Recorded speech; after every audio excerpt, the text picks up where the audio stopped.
Boa tarde, sejam bem-vindos ao 15º ciclo de palestras em Ciência Animal, realizado pelo curso de graduação em Medicina Veterinária, pelo Programa de Aprimoramento Profissional em Medicina Veterinária e pelo Programa de Pós-Graduação em Ciência Animal da Universidade de Franca. Em nome da comissão organizadora, eu, professora Fernanda Guzuen, eu gostaria de agradecer, aos palestrantes e aos participantes. Inicialmente, eu convido o palestrante Juan Luiz Silva, que ele é médico veterinário formado na Universidade de Franca e atualmente ele é mestrando do programa de pós-graduação em ciência animal desta mesma instituição. Juan, inicialmente eu já gostaria de agradecer, o aceite aí por participar do nosso evento. O Juan ele vai ministrar a palestra intitulada Biomateriais, Conceitos e Aplicações na Medicina Veterinária. Juan, muito obrigado, fica à vontade, boa palestra. Boa tarde, Fer. Boa tarde a todos. Eu que agradeço pelo convite e vou compartilhar aqui com vocês.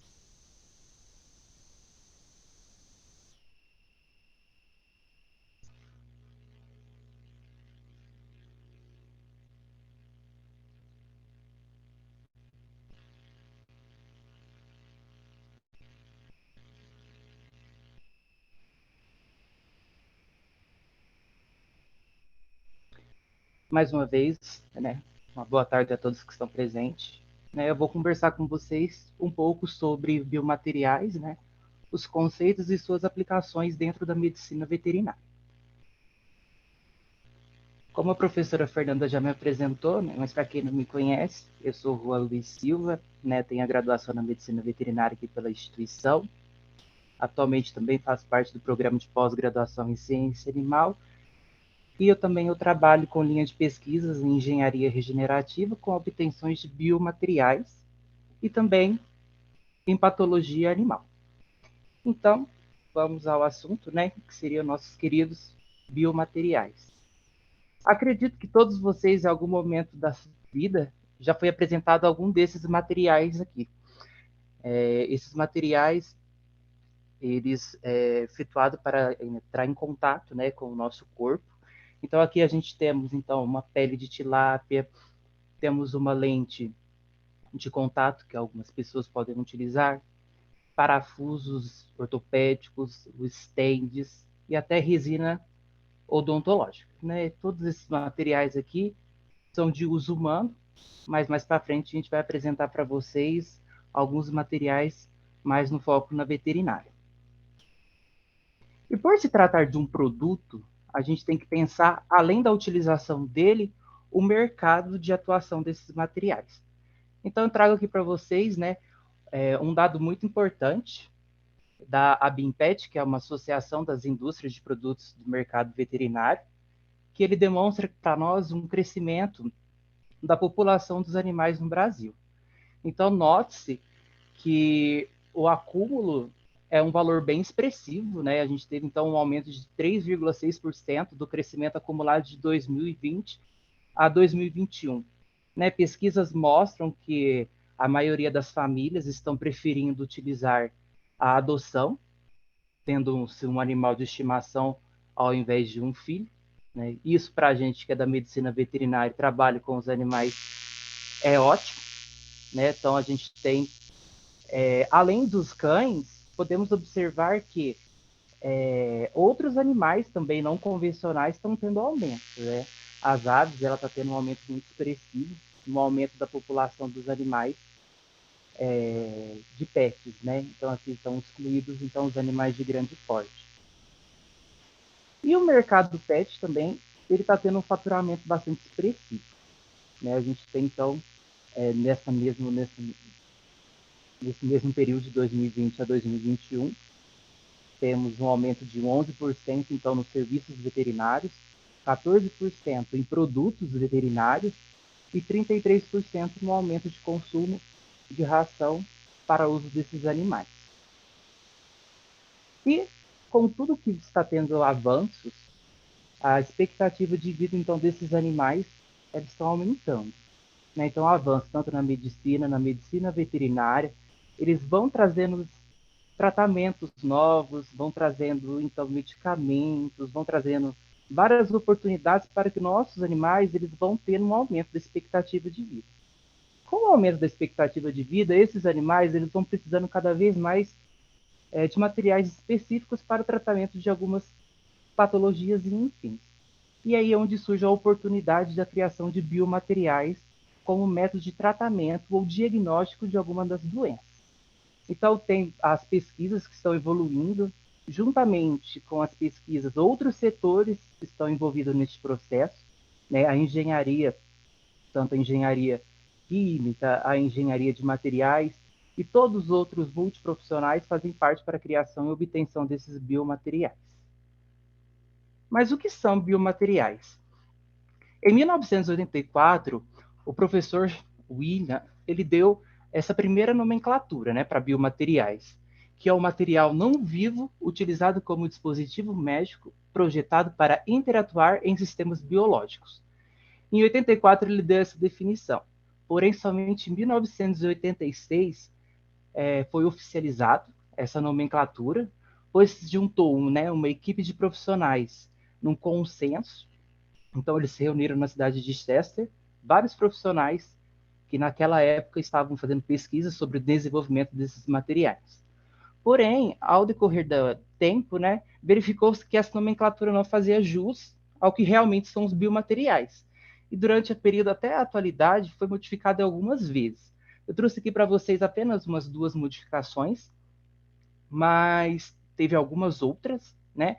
Então, aqui, em 91, o que ele propôs? Que todo material destinado a contatar com o sistema biológico para avaliar, tratar, reforçar ou substituir qualquer tecido, órgão ou função do organismo. O que mudou de 86 para 91? É que 86 utilizava a ideia que esses biomateriais ele tinha uma única propriedade. Ele deveria ser um material bioinerte. Mais para frente vou descrever para vocês a característica de um material bioinerte. Mas em 91 já se percebeu que ele não precisava ser somente bioinerte, ele precisava de outras características. E assim, com os avanços, até 2018, foram atualizados e foram colocadas mais características para esses biomateriais, tanto que comparar hoje com o período de 86, a evolução foi enorme. Então, hoje temos que toda substância projetada para assumir a forma que por si só ou como parte de um sistema complexo é utilizada para direcionar através de controle das interações com componentes vivos ou percursos de qualquer procedimento de diagnóstico ou terapêutico, no ser humano ou na medicina veterinária. Ou seja, esses biomateriais, eles é utilizado não só para fim terapêutico, né? A gente consegue utilizar esses biomateriais para fim de diagnóstico, a gente consegue utilizar ele apenas como um método para realizar um curativo, e vocês vão ver que são várias aplicabilidades que temos dentro de biomateriais. E os biomateriais, da onde que eles vêm? Né? Eles surgem de qual maneira? Eles são divididos em dois grandes grupos. Né? O primeiro, trago aqui para vocês, são os naturais biológicos, né? Como o próprio nome diz, por ser um material natural e biológico, ele provém da natureza. Então, a gente consegue ainda dividir esses produtos em três categorias. A gente temos os halógenos, que são biomateriais aonde eu vou retirar a matéria, o produto que eu preciso do doador, e ele vai ser o próprio receptor, né? Ou seja, eu poderia tirar um pedaço de pele do meu corpo e fazer um enxerto em mim mesmo. Seria como se fosse um biomaterial natural. O autógeno é eu retirar de um doador da minha mesma espécie e o receptor ser uma pessoa diferente, um animal diferente. E o xenógeno é quando você retira o produto de um animal que não é da sua espécie e coloca em determinada outra espécie. E esses materiais, eles são oriundos da onde? Conseguimos extrair esses materiais de alga, plantas, animais, micro-organismos. E o que utilizamos, então, desses produtos? Fazemos extração de colágeno, quitosana, elastina, produção de vacinas. A gente pode tirar, então, o vírus inativado. Então, assim, tem diversas possibilidades dentro desses biomateriais biológicos. E também temos aqueles biomateriais sintéticos, ou seja, eles são fabricados a partir de alguma coisa. Né? Então, a gente tem 4 grandes grupos dentro destes. A gente tem, então, os materiais metálicos. Então, aqui, nesses materiais metálicos, as características importantes de materiais deste tipo é que o metal ele tem uma alta resistência, né? Então, assim, a gente utiliza muito esses metais para substituição de praticamente osso ou órgão de sustentação, né? Então, por ele ter essa alta resistência, tanto a impacto, a fratura, essas características possibilitam utilizar esses materiais metálicos como um biomaterial. E o que a gente utiliza muito é os aços inoxidáveis, liga de titânio, dentre outros, ouro, prata, como fim para essa característica dos metálicos. E também os metálicos, recentemente, de um período, não sei ao certo a data, mas foi utilizado os materiais metálicos como condutor elétrico. Então, como marca-passo, né? Então, você utiliza esse material metálico, então ele vai ter esse impulso elétrico que ele vai ajudar, então, a fazer todo o controle da parte cardíaca. Então, os metais também são utilizados como uma condução elétrica. Já os cerâmicos, eles vão apresentar algumas características já distintas dos metálicos. Ele tem característica um pouco mais densa do que os metálicos. Os cerâmicos, eles já é um pouco mais utilizado para preenchimento ósseo. Né? A gente tem o fosfato de cálcio, que até dentista utiliza bastante, né? Dentro do preenchimento ali do dente, utilizam bastante esses produtos de cerâmica. E é utilizado também as cerâmicas para reparação do tecido ósseo. E também as cerâmicas, elas têm uma característica que eles são resistentes ao calor, então isso favorece bastante a produção desses materiais, porque todos esses materiais eles precisam ser esterilizados. Então a cerâmica, como este produto, né, ele é bastante interessante, bastante aplicado. Já os polímeros, ele também, os naturais são chamados de polímeros naturais, né? Algumas literaturas trazem como os polímeros naturais, e os sintéticos, aqueles que vão ser produzidos, né? Então, geralmente, esse tipo de material, ele tem umas características bem bacanas, porque ele tem a adesão dele ao custo, é bastante interessante, porque ele é bem barato comparado aos outros materiais, e você consegue fazer uma gama de produtos diferentes com esses polímeros. Então, os mais utilizados, ali temos o polietileno, o polipropileno, a própria quitosana mesmo, que é também um produto natural, ela pode ser fabricada por aqui, né? E, por fim, temos os compósitos. O que são os compósitos? Os compósitos são a união de um desses três. Então, a gente pode fazer a união de metálico e cerâmica, metálico e polímero. A intenção é pegar características que eles têm e somar para um produto com umas características mais específicas. Esses biomateriais, eles precisam apresentar duas grandes características. Eles precisam ter uma biocompatibilidade, ou seja, esses biomateriais são materiais que vão estar em contato com o corpo deste animal. Então, ele não pode provocar nenhuma resposta inflamatória indesejada, ele não pode provocar nenhuma resposta alérgica quando ele for introduzido, ele não pode ser citotóxico. Então, a compatibilidade ela vai assegurar que esse produto não traga algum que seja danoso ao animal. Então, também ele precisa ter uma biofuncionalidade, né? Ou seja, ele tem que executar a função que ele foi programado a ter. Então, vocês estão fazendo um material de sustentação, então ele precisa ter algumas características para realizar essa função dele. Então, ele tem que ter um tamanho ideal. Se ele for como um implante, ele tem que ter uma característica como se fosse assim, o tamanho dele, a morfologia desse material tem que ser compatível com a peça anatômica que você vai estar trocando. Então, dentro dessas duas características, a gente consegue verificar diversas outras para fazer esse biomaterial ele ter melhores condições para uso. E se a gente traçar, então, uma linha histórica, né, a gente tem relatos que os biomateriais eles são utilizados desde o Antigo Egito, né? O ouro é um material que há registro que no Antigo Egito utilizava-se fios de ouro para sutura, né? E depois, com o decorrer do tempo, foram utilizando outros tipos de materiais, né? Na Idade Média, já viram relatos da utilização de ferro na odontologia. Então, eles pegavam o ferro, colocavam como se fosse o dente, para tentar ter alguma função. Foi verificado também a utilização de madeira como substituição de membros, né? Então, colocavam como se fosse piratas mesmo, que colocam lá, colocam uma perna de madeira. Então, isso era bem característico da época. Eles pegavam essa madeira com o intuito de recuperar uma função que foi perdida. E já no século XIX e XX, nos períodos das grandes guerras, revoluções industriais e por aí para frente, já foi apresentado, então, já próteses. Né? Então, a utilização de liga de titânio já começa a ser apresentada nesse período, a utilização de cerâmica em vidro. Essa cerâmica em vidro foi utilizada por muito tempo como reposição de globo ocular, mas com fim estético, não funcional. E hoje em dia a gente tem a produção de biomateriais em âmbito de laboratório. Então, dentro do laboratório, a gente consegue fazer a produção desses materiais. E também a gente consegue dividir três grandes marcos para esses biomateriais. A primeira geração acreditava que esses biomateriais eles precisavam ser bioinertes, né? Essa característica, o que significa bioinerte? Significa que nessa época, quando se fabricava um biomaterial, não se preocupava muito com a resposta do hospedeiro, preocupava-se mais com o material em si, né?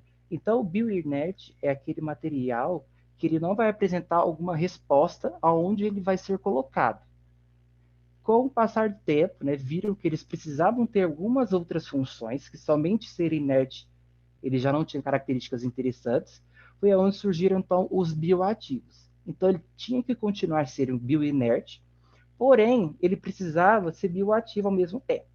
Então ele tinha que apresentar uma resposta ao hospedeiro. Então, no momento de implantação desse material, o tecido tinha que dar alguma resposta positiva para aquele produto. Então, nos biodegradáveis, né?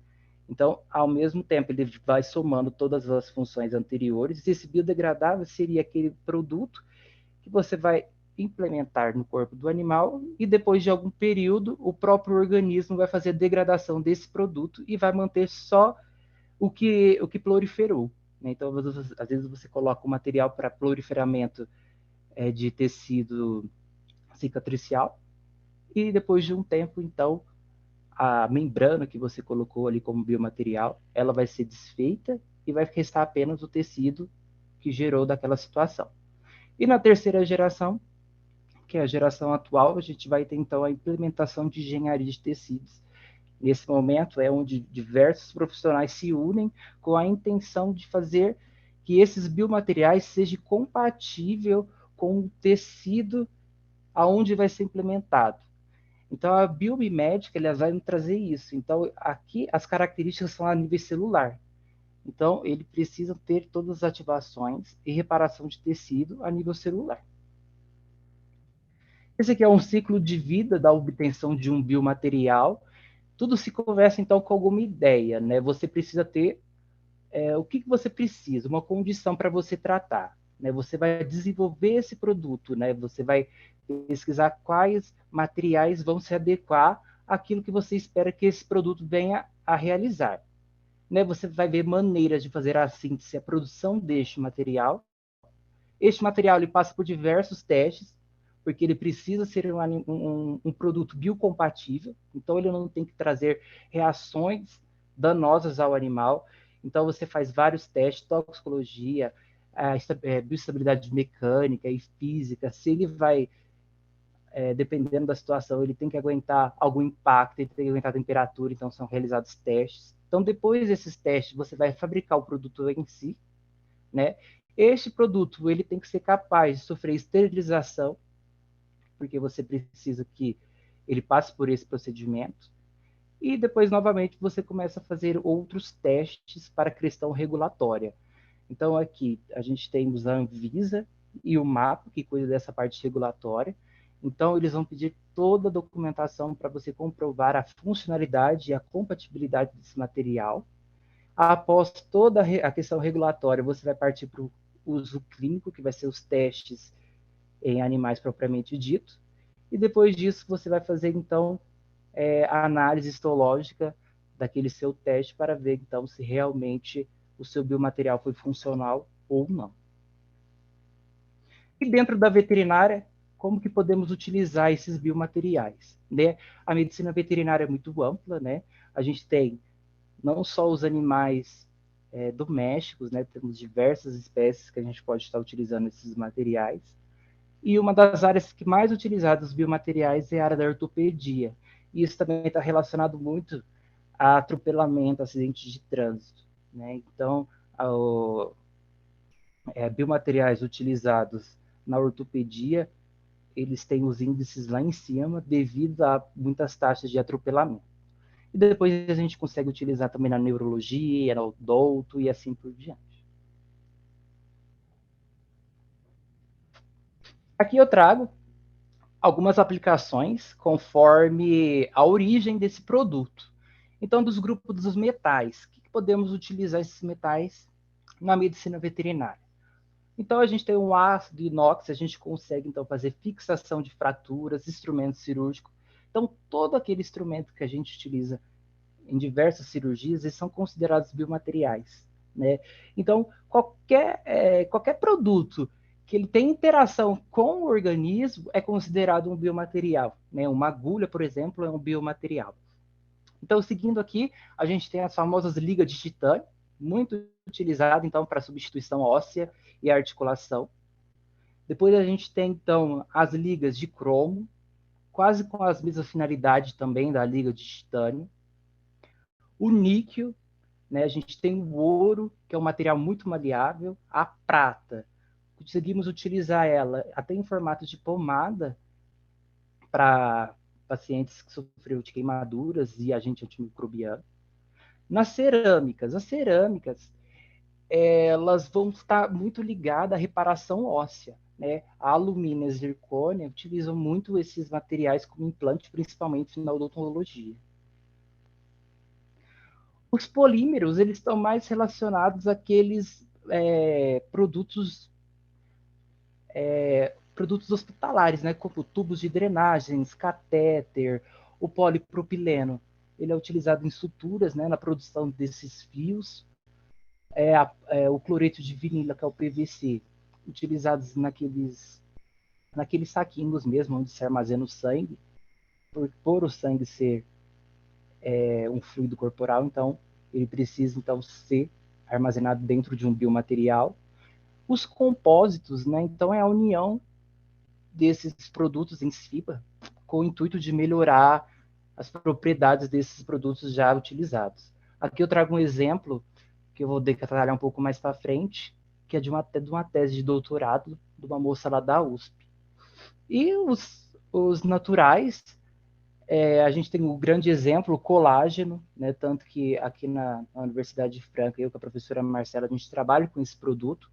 É uma proteína muito interessante, né? Porque ela tem uma biocompatibilidade gigantesca e é utilizada, então, de diversas maneiras para revestimento, crescimento celular e assim por diante.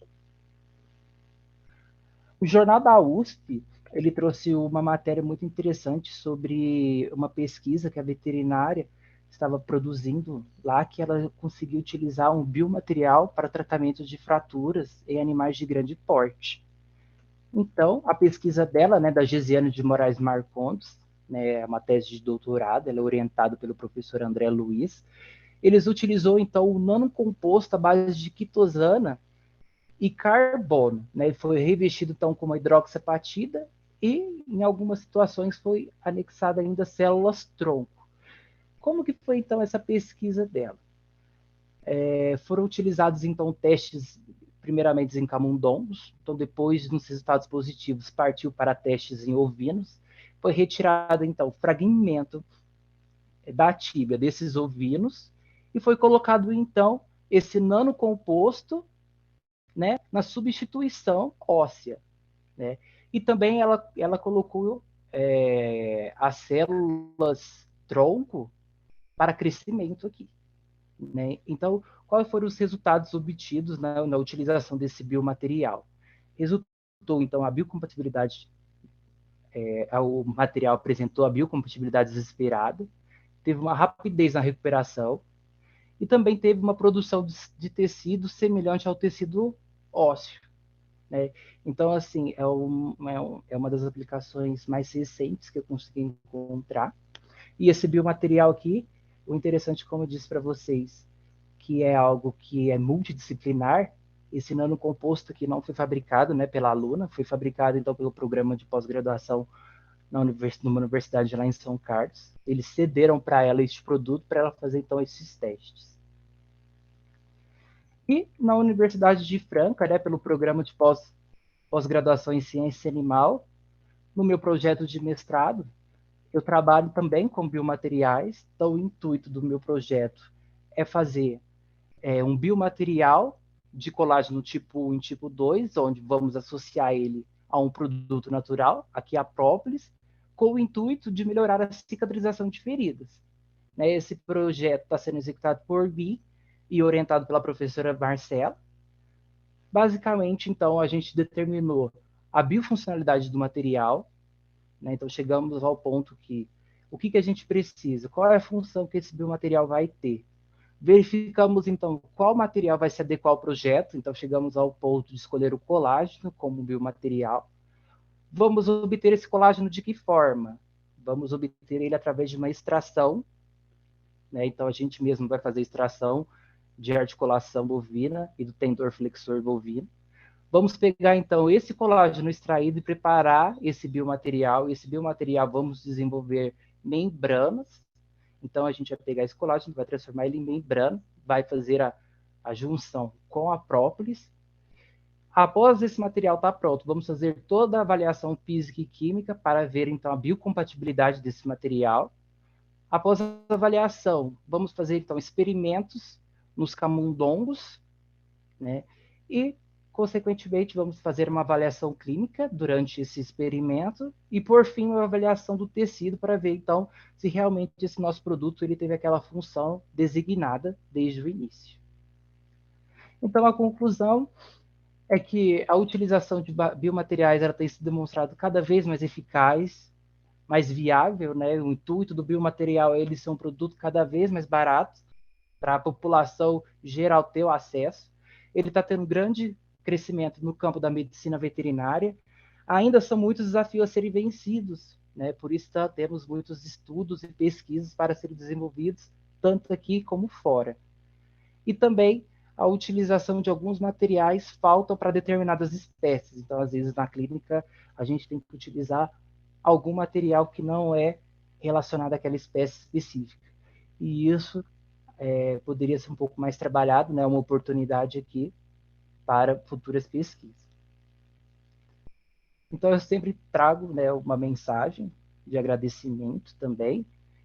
Então, eu deixo esse pensamento aqui para vocês, né? Pelo simples, pelo extraordinário, seja grato, né? A gratidão, ela tem que estar presente em nossa vida, né? E não importa o que você conseguiu,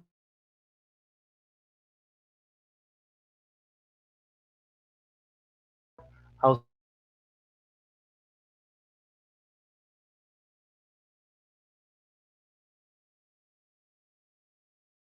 professores, a professora Marcela, a professora PNPq e a CAPES. E muito obrigado, pessoal. E encerro por aqui. Juan, muito obrigado pelas suas explicações. E a gente tem uma pergunta aqui. Você comentou que na veterinária precisa de avanços para atender às diversas espécies. E na rotina, algumas vezes adaptamos um produto para usar em outra espécie. Isso é Fer, capaz de... Oi? cortou. Você poderia iniciar novamente? Eu não Digo, estava claro. escutando nada. Tá me ouvindo agora? Agora eu tô. Ó, tem uma pergunta para você, a seguinte, ó. Você falou que na veterinária precisa de avanços para atender as diversas espécies. E na rotina, algumas vezes é adaptado, né, um produto para usar em outra espécie. isso é capaz de gerar algum dano ao animal? Influencia na biocompatibilidade? Olha, é uma excelente pergunta. Então vamos lá. Quando a gente vai produzir então esse biomaterial, a gente já tem um intuito do que ele vai fazer, aonde ele vai agir e como ele vai agir, né? E os testes são baseados do produto final. Então, digamos que eu estou produzindo o material para ser utilizado na pele do cão, por exemplo. Então, os estudos vão ser baseados então na fisiologia do cão, né? Ao utilizarmos esse produto num gato, num pássaro, por exemplo, não podemos garantir a mesma eficiência e eficácia, né? Muitas vezes na clínica a gente acaba utilizando, né, os biomateriais que não são compatíveis à espécie pela falta desses produtos mesmo, né? Porque às vezes não vai ter, então, digamos assim, uma sonda específica para uma determinada espécie de uma ave, de alguma coisa, por exemplo. A gente tem que fazer, então, nossas adaptações, né? E isso não vai dizer que vai causar algum dano ao animal, porque além disso tudo, né, esse produto ele foi testado, né, ele mostrou ser um produto que não vai ter dano, mas assim, o interessante é realmente ter produtos específicos para cada espécie. Excelente, Juan, muito obrigada. Quem fez essa pergunta foi a Cristiane Garcia. Juan, estou olhando aqui se tem mais algumas perguntas, mas acho que é isso. Juan, muito obrigada, viu, mais uma vez aí por ressaltar para a gente um importante assunto, né, que está aí bem sendo bastante estudado, né, nas pesquisas científicas aí, porque são produtos com promissores, né? Vamos dizer assim, principalmente aí para nós a medicina veterinária, com essa diversidade de espécies que a gente tem para poder explorar, né? Então, te agradeço mais uma vez, muito obrigada pela sua participação no evento. Eu que agradeço.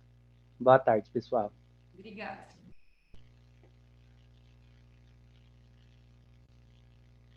Pessoal, na sequência, eu gostaria de convidar a Maria Eduarda Prado. Ela é médica veterinária formada pela Universidade Brasil de Descalvado e atualmente ela é residente na área de clínica médica de pequenos animais no Hospital Veterinário da Universidade de Franca e ela vai ministrar a palestra intitulada Castração em Cães e Gatos, Mitos e Verdades. Maria Eduarda, muito obrigada, tá, pela sua participação no nosso evento. Boa palestra e fique à vontade. Obrigada, Fer. Boa tarde a todos. Gostaria de agradecer primeiro pelo convite, né? E eu vou compartilhar minha tela aqui.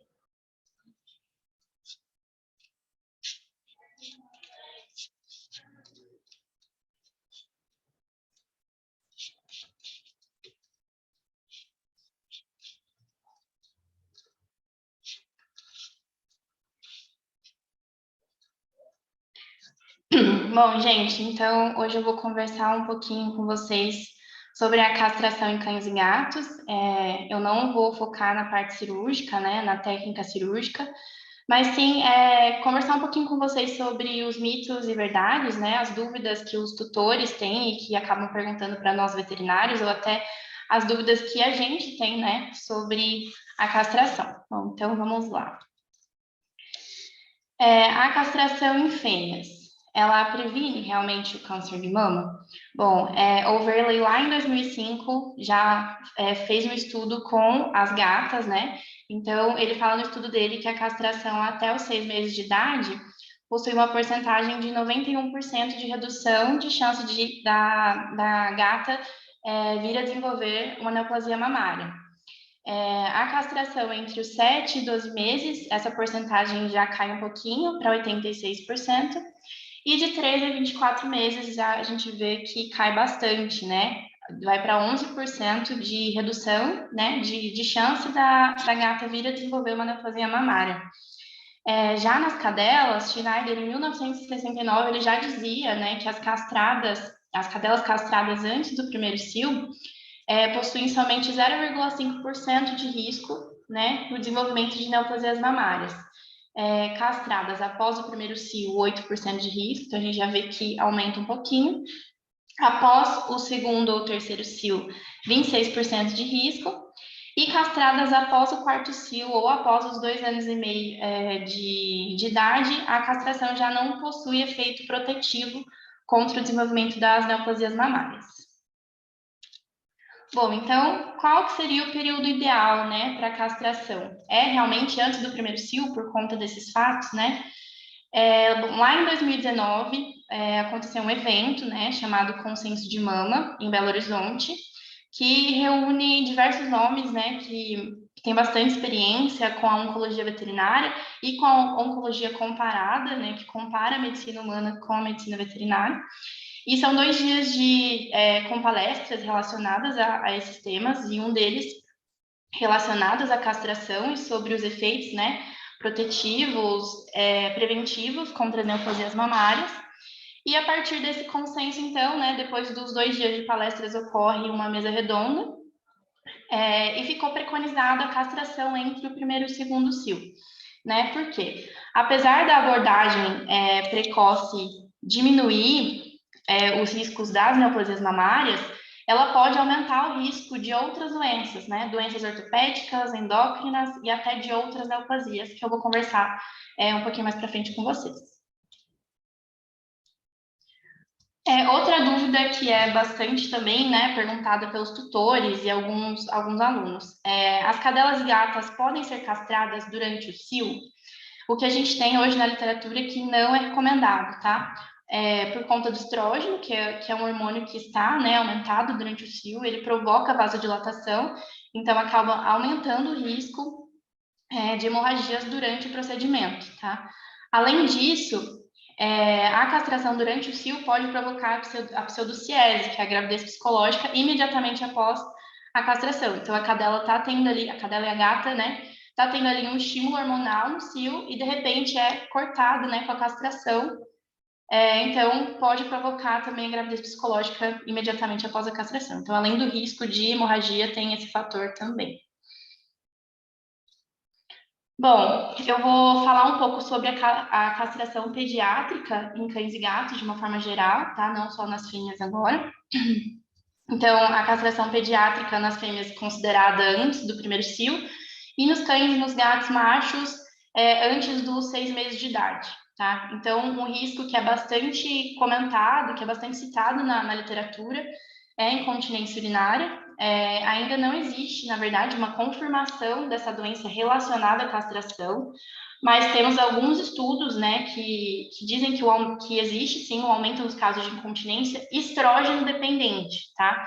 Então, as fêmeas caninas que são castradas possuem uma porcentagem de 4 a 21% de incontinência urinária, enquanto fêmeas inteiras, né, não castradas, de 0,3%. E por que isso acontece, né? Principalmente antes dos 3 meses, mas quanto mais cedo, né, essa fêmea for castrada, essa fêmea, esse macho, o sistema genital ainda não está totalmente desenvolvido. Então, por isso que pode ocorrer incontinência urinária.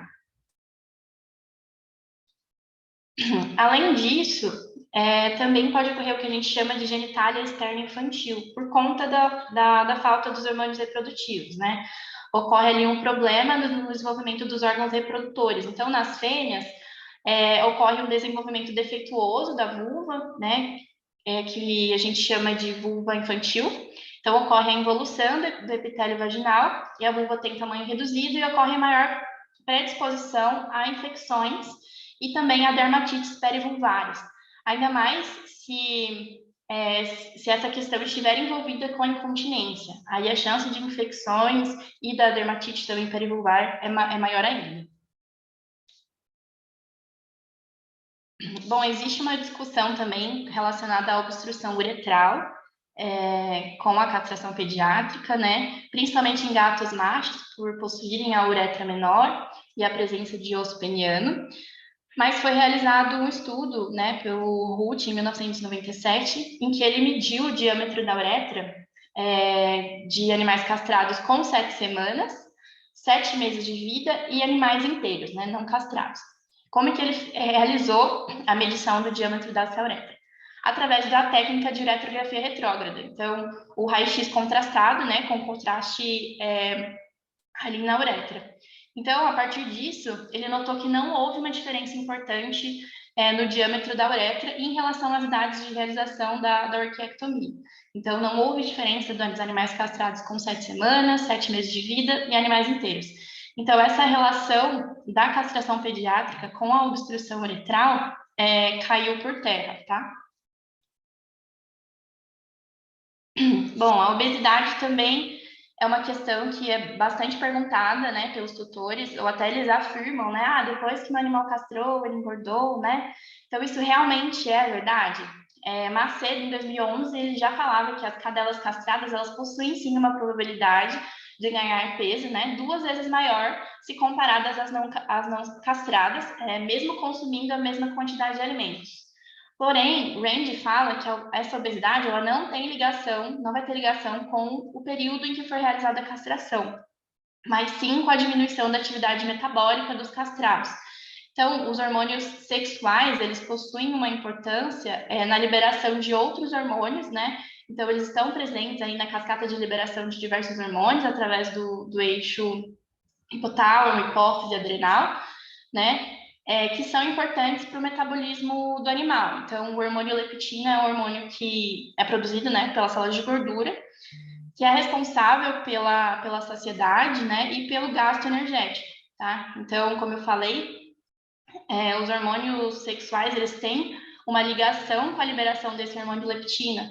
Então, a castração, ela está relacionada com a saciedade e com o gasto energético. Se esse animal vai engordar ou não, vai depender muito, né, do animal e do metabolismo, né, do animal. Não necessariamente todo animal que castrar vai engordar, mas eles possuem, sim, uma maior predisposição aí por conta desses fatores, tá? Bom, a castração pediátrica relacionada ao sistema músculo-esquelético, né? A gente sabe que o processo de fechamento das epífises dos ossos longos é também influenciado pelos hormônios sexuais. Então, até que a gente já viu como os hormônios sexuais eles possuem uma importância, né, nos outros sistemas, tá? Então, as afecções relacionadas à ortopedia, à dor no quadril, limitações funcionais e osteoartrite podem sim estar relacionadas à castração pediátrica. Inclusive, foi feito um estudo em 2017 com cães da raça Labrador Retriever. E as fêmeas castradas com até 1 ano de vida, a incidência de ruptura do ligamento cruzado cranial foi maior que em cadelas castradas após o 1º ano de vida, tá? Então, tem alguns estudos ainda em andamento sobre isso, mas o que a gente tem é que sim, a castração pediátrica, ela pode ter um envolvimento sim nessa parte da ortopedia.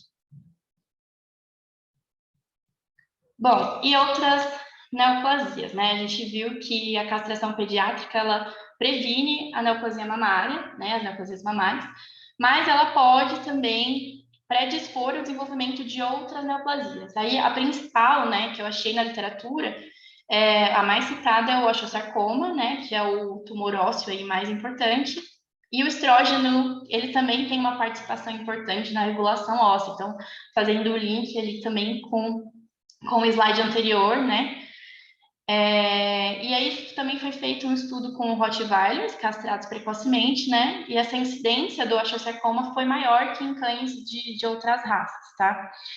E também relacionado ao lipoma, Hall, em 2015, diz que os cães castrados após 1 ano de vida, o risco é praticamente nulo de desenvolverem lipoma relacionados à castração, tá? E cães castrados antes do 1º ano de idade, as chances sobem para 98,6%. Mas lembrando que o desenvolvimento dessas neoplasias é multifatorial, tá? Mas sim, né, nos estudos a gente vê que pode ter sim uma relação com a castração pediátrica. Bom, eu falei dos riscos da castração pediátrica, eu vou falar dos benefícios da castração de uma maneira geral. É claro que cada animal deve ser individualizado, né? Mas, como a gente tem aqui na literatura de mais atual, nas cadelas e nas gatas, então, o período ideal é entre o 1º e o 2º cio, E nos gatos e nos cães machos, né, a castração aí fica preconizada depois dos 8 meses, depois de 1 ano de idade, tá? Então, a gente sabe que os benefícios da castração são inúmeros, né? A gente tem aí um papel importante no controle populacional e, como consequência, no controle das zoonoses, né?